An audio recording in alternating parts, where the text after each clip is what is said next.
I'm Sydney, welcome back to my Flock and Squawk, and recently I made this quilted vest using an old quilt, and if you've been following my reels that I do, you'll have seen that I made a teapot cozy from the same quilt, and I still have plenty left, so I thought that I would try my hand at using it to make bowl cozies. So I have plenty of fabric from the quilt. I ordered some templates online to help better get an idea of making a bowl cozy. They're super simple, but let's just dive right into making some bowl cozies that match this cute teapot cozy that I made, as well as this quilted vest, which I may or may not keep.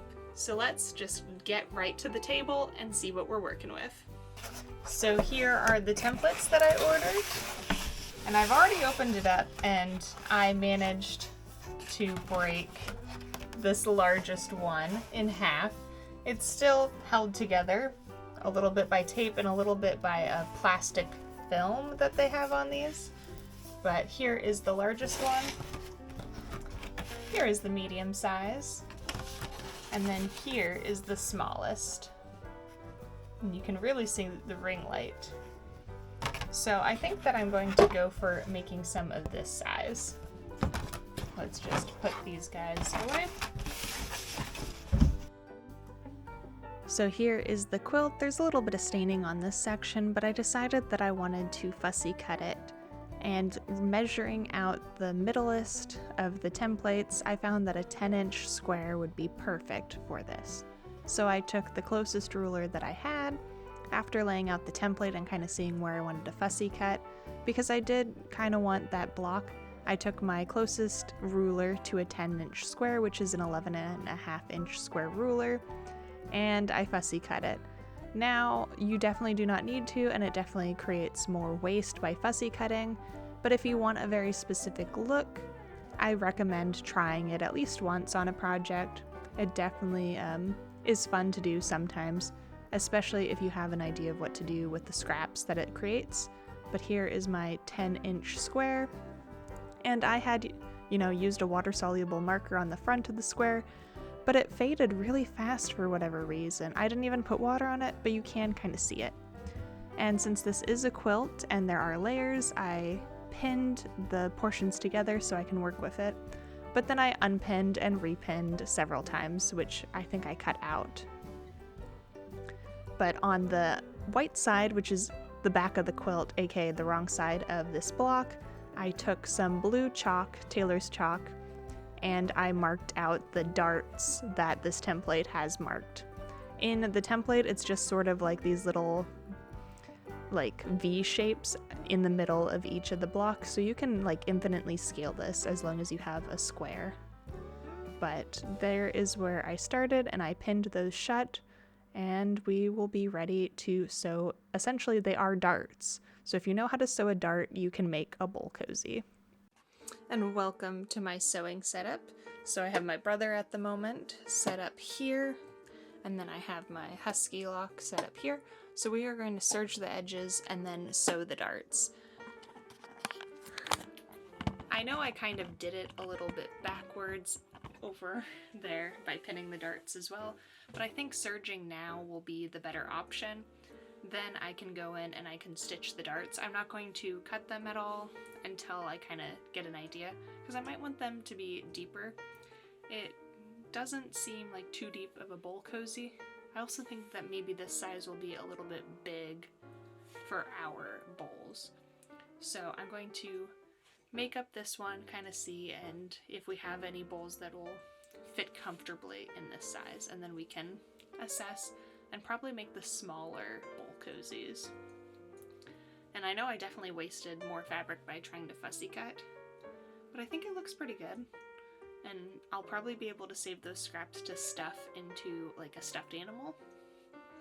But yep, we are going to serge the edges of our squares, then sew the darts, and do a lining.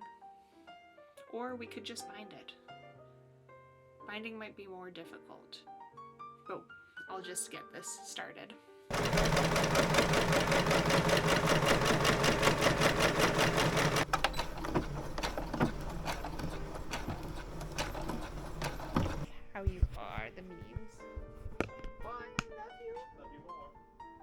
Behold the Mimu, scourge of the craft room, the most intimidating house cat you'll ever know.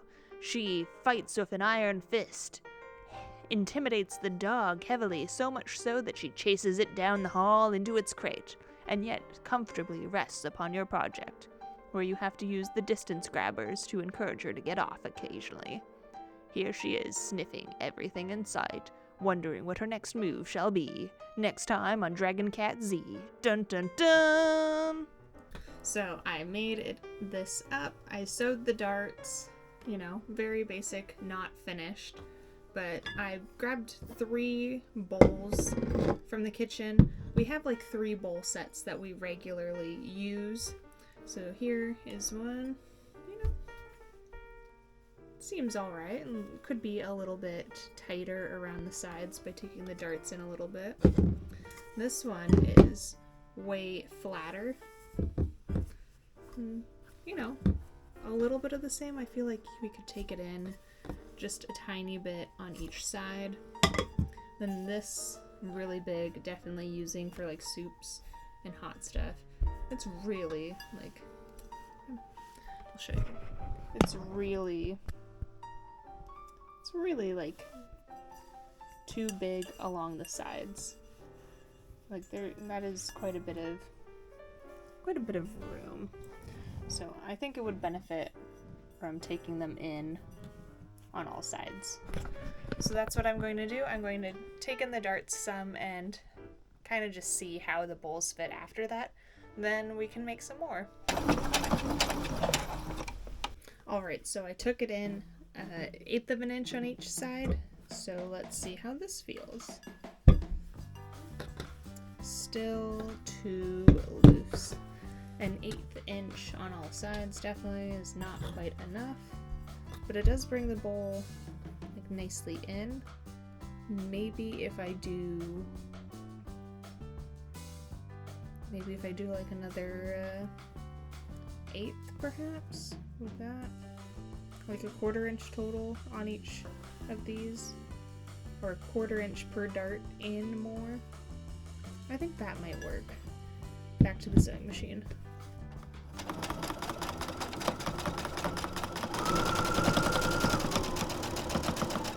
Alright, so we did that stitching. Let's see what taking a 1/4 inch in on the darts feels like for a bowl.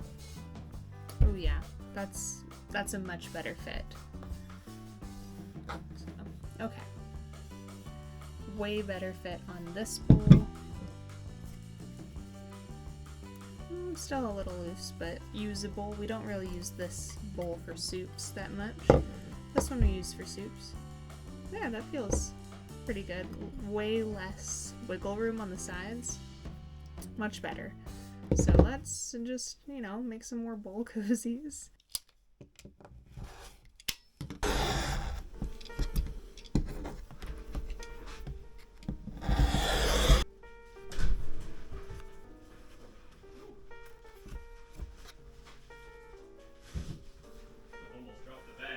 Uh-oh. I got it. The bag's a whole lot. Pinned. Time to sew. So I have this one all sewn and I've got all these pinned. So it'll just be putting these right sides together. Of course I do it where you can't see it. Putting them right sides together and then sewing along the edge. So I'm going to sew all these. We'll cut out more of these guys or we should cut out these guys first and sew it all at once. That's a thought. Okay, let's cut stuff out.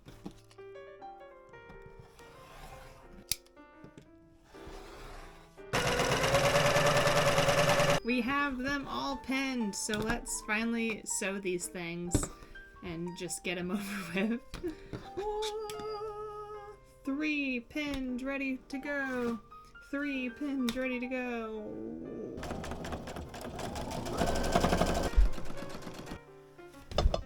So I have them all made and ready. Let's just trim up seam allowance and put them together. So I have my first one. I'm not going to trim any seam allowance on the linings. I don't think that it's really going to be necessary because it's such a thin fabric in comparison. But what we are basically just going to do, set them right sides together, put them in, line up where we did the darts.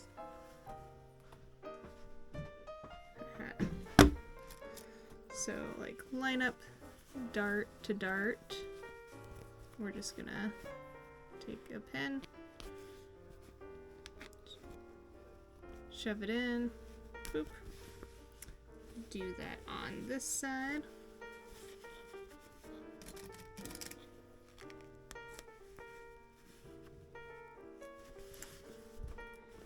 Just do that, and then at one of these sides we are going to leave it open. Ready to sew. Do I use any, like, do I serge it and then stitch around?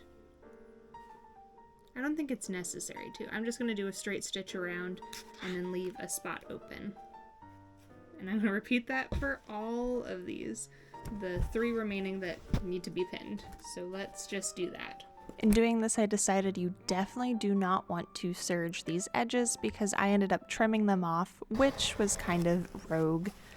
I definitely should have used like a ruler or something because it meant that I cut through some of my stitches and had to go back and re-sew some of these seams just because I cut it open or cut a little too close and it popped.